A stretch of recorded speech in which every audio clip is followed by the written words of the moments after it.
দর্শকের এই যে এর রিয়াকশনটা একটা বিশেষ ক্যারেক্টার নিয়ে যখন এত আলোচনা, এত ভালোবাসা এবং একটা নাম দিয়ে দেয়া, এটা আমার কাছে মনে হয় অনেক বড় একটা অ্যাচিভমেন্ট।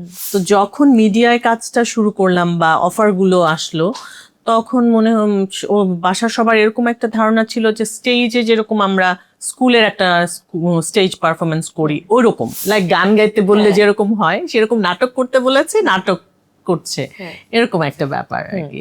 আপনাকে অনেকেই জাতীয় ফুপু বলে ডাকে, how do you feel about it? ভালো লাগে তো, খুবই ভালো লাগে, কারণ হচ্ছে আসলে আমরা কাজ করি দর্শকের জন্য।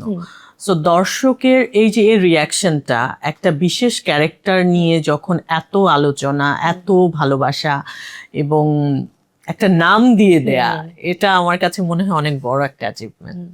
আপনার ক্যারিয়ারে কখনো কি মনে হয়েছে যে your facing too much struggle, নাকি কখনো স্ট্রাগলগুলিকে স্ট্রাগল বলে মনে হয়নি? ক্যারিয়ারের ক্ষেত্রে স্ট্রাগল খুব বেশি মনে হয় নাই, আর ব্যক্তিগত জীবন নিয়ে মনে হয়েছে যে অনেক স্ট্রাগল, বাট আমার ক্যারিয়ারটা সবসময় অনেক স্মুথ ছিল। লাইক অনেক মেয়েদেরকে শুনি মিডিয়ায়, মেয়ে বা ছেলে, নর্মালি যাদের সাথে কাজ করি অনেক সময় শুনি যে ফ্যামিলি পছন্দ করে না, বাবা পছন্দ করে না, মা পছন্দ করে না, কিন্তু জোর করে এসছে, লুকিয়ে লুকিয়ে এসছে, এরকম একটা ব্যাপার ছিল। অনেকের কাছে শুনি যে বাবা মা চায় না যে এখানে কাজ করুক বা এটাকে প্রফেশন হিসেবে নিক, এরকম অনেকের ক্ষেত্রেই হয়। বাট একদমই আমার ক্ষেত্রে এই বিষয়টা কখনো ছিল না। খুব ছোটবেলা থেকে আমাদের বাসাটা অনেক কালচারাল মাইন্ডেড একটা ফ্যামিলি।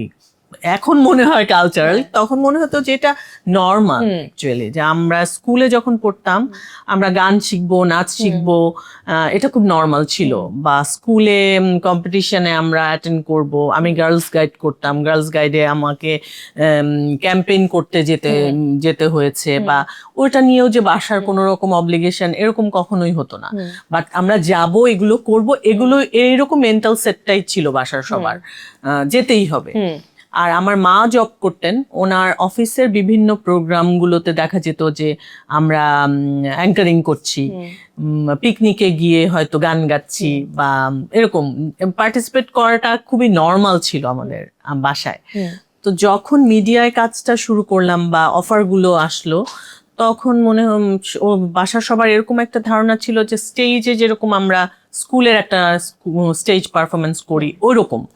কারণ তখন তো আসলে কেউ প্রফেশন হিসেবে এটা নিত না, বা এটা যে প্রফেশন হিসেবে নেওয়া যায় এই ভাবনাটাই কারোর মধ্যে ছিল না। আমার ফ্যামিলিও ওইভাবে কখনোই ভাবেনি যে এটা প্রফেশন হিসেবে আমি নিতে যাচ্ছি, বা এটার সাথে আমি সারা জীবন ইনভলভ থাকবো, এরকম কিছু না। মনে করেছে যে আচ্ছা, মানে লাইক গান গাইতে বললে যেরকম হয় সেরকম নাটক করতে বলেছে, নাটক করছে, এরকম একটা ব্যাপার আর কি। সো ফুললি সাপোর্ট তো বাসা থেকে ছিলই, মানে বাসার পরিবেশটা একদমই এরকমই ছিল। কোথাও শুটিং এ যাওয়া মানে প্রিভিলেজ, নাকি আপনার মনে হয় যে এমনই আসলে হওয়া উচিত? আমার তো মনে হয় এটা হওয়া উচিত, আর যেহেতু এরকম হয় না, সো আই এম প্রিভিলেজড।